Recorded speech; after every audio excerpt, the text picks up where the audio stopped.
AR news 24. नांदेडच्या नायगाव तालुक्यातील नरसी येथे day night short boundary cricket चषक सामन्याला सुरुवात झाली असून या चषकाचे उद्घाटन शिवसेना तालुका प्रमुख रवींद्र पाटील भिलवंडे यांच्या हस्ते करण्यात आले।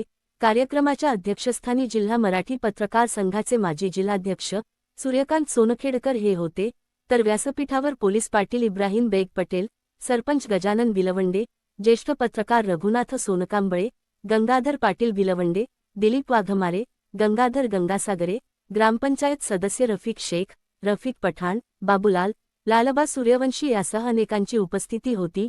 नरसी येथील प्रसिद्ध हजरत सय्यद खाकीशहा वली रहेमतुल्लाह अलैहि यांच्या उरूस निमित्त डे नाईट शॉर्ट बाउंडरी क्रिकेटचे सामने खेळले जात आहे। या चषकाचे प्रथम पारितोषिक 33,333,000 हाजी मैनुद्दीन कुरेशी यांच्यातर्फे, द्वितीय पारितोषिक 22,222 रुपये ग्रीन स्टार मोबाईल शॉप यांच्यातर्फे, तृतीय पारितोषिक 11,111 रुपये लाला कुरेशी यांच्यातर्फे, तर चतुर्थ बक्षीस 5555 रुपये भारत मेडिकल यांच्यातर्फे देण्यात येणार आहे।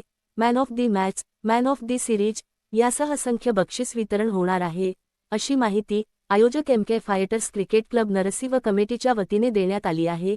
AR न्यूजसाठी शेख आरिफ, नायगाव, नांदेड।